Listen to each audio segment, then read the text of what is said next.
Good morning. Today I'm going to read chapter 4, the beginning part of chapter 4 of The Call of the Wild.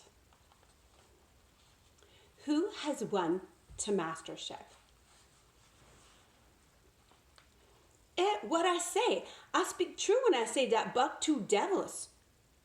This was Francois' speech next morning when he discovered Spitz missing and Buck covered with wounds. He drew him to the fire and by its light pointed them out. "Dat Spitz fight like a devil," said Burrows, as he surveyed the gaping rips and cuts. "And dat Buck fight like two devils," was Francois' answer. "And now we make good time. No more Spitz, no more trouble, sure." While Burrows packed the camp outfit and loaded the sled, the dog driver proceeded to harness the dogs. Buck trotted up to the place Spitz would have occupied as leader. But Francois, not noticing him, brought Solis to the coveted position. In his judgment, Solis was the best lead dog left. Buck sprang upon him in a fury, driving him back and standing in his place. Francois cried, slapping his thighs gleefully. "Look at that Buck! Him kill dat Spitz! Him think he take the job!" "Go away, Chook," he cried. But Buck refused to budge. He took Buck by the scarf of the neck and though the dog growled threateningly, he dragged him to one side and replaced Solis. The old dog did not like it and showed plainly that he was afraid of Buck. Francois turned him to his back. Buck again displaced Solis, who is not at all unwilling to go. Francois was angry. "Now, by God, I feel you," he cried, coming back with a heavy club in his hand. Buck remembered the man in the red sweater and retreated slowly. Nor did he attempt to charge when Solis was once more brought forward. But he circled just beyond the range of the club, snarling with bitterness and rage. And while he circled, he watched the club so as to dodge it if it was thrown by Francois, for he was becoming wise in the way of the club. The driver went about his work, and he called to Buck when he was ready to put him in his old place in front of Dave. Buck retreated 2 or 3 steps. Francois followed him up, whereupon he again retreated. After some time of this, Francois threw down the club, thinking Buck feared a thrashing, but Buck was in open revolt. He wanted not to escape a clubbing, but to have leadership. It was his by right. He had earned it, and he would not be content with less. Pro took a hand. By then, they ran him about for better part of an hour. They threw clubs at him, he dodged. They cursed him and his fathers and mothers before him, and all his seed had come after him down to the newest generation, and every hair on his body, and a drop of the blood in his veins, and he answered curse with snarl and kept out of their reach. He did not try to run away, but retreated around and around the camp, advertising plainly that when his desire was met, he would come in and be good. Francois sat down and scratched his head, Perrault looking at his watch and swore. Time was flying, and they should have been on the trail an hour gone. Francois scratched his head again. He shook it and grinned sheepishly at the corner, who shrugged his shoulders in a sign they were beaten. Then Francois went up to where Solis stood and called to Buck. Buck laughed as dogs do. Yet he kept his distance. Francois unfastened Sully's traces and put him back in his old place. The team stood harnessed to the sled in an unbroken line, ready for the trial. There was no place for Buck save at the front. Once more Francois cawed, and once more Buck laughed and kept away.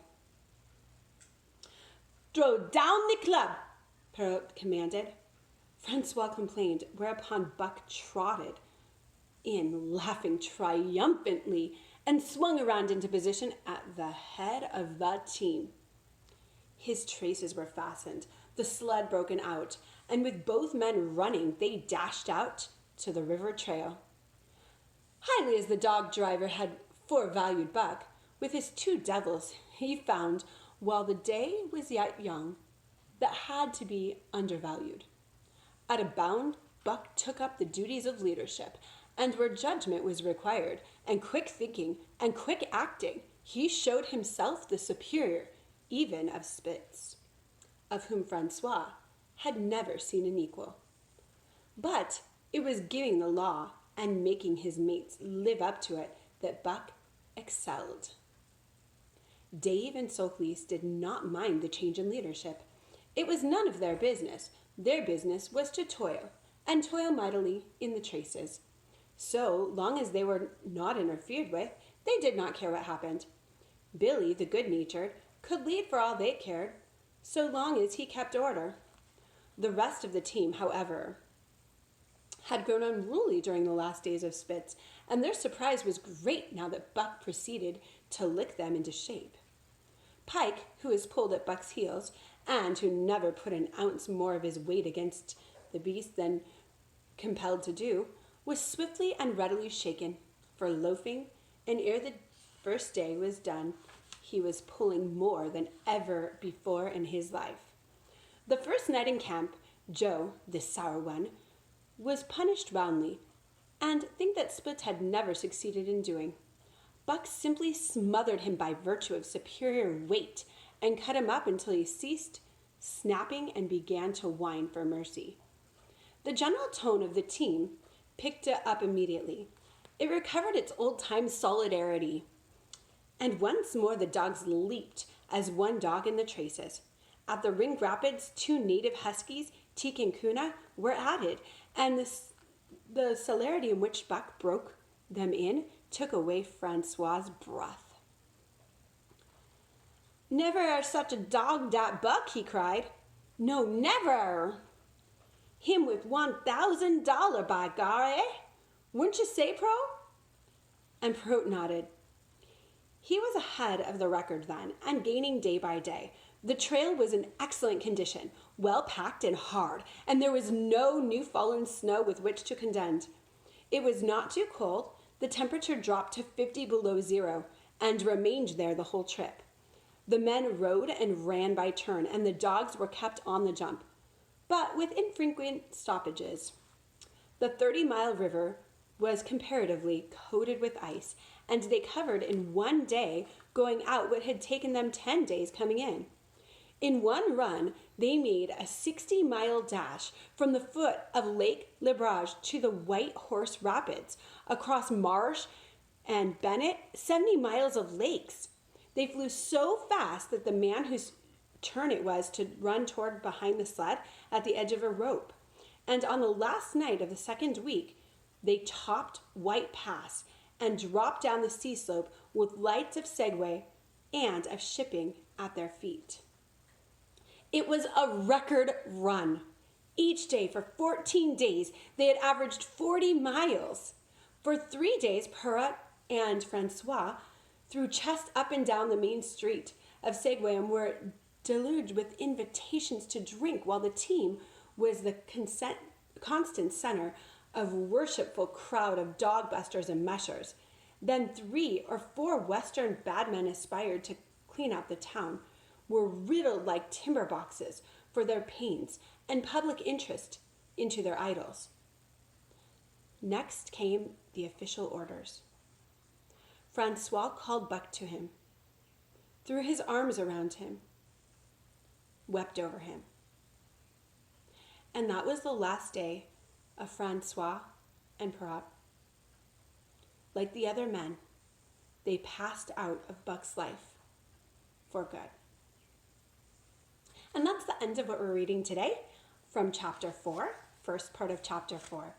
The question that I have for you today is, why might Jack London, the author, have Francois initially refused to make Buck the team leader?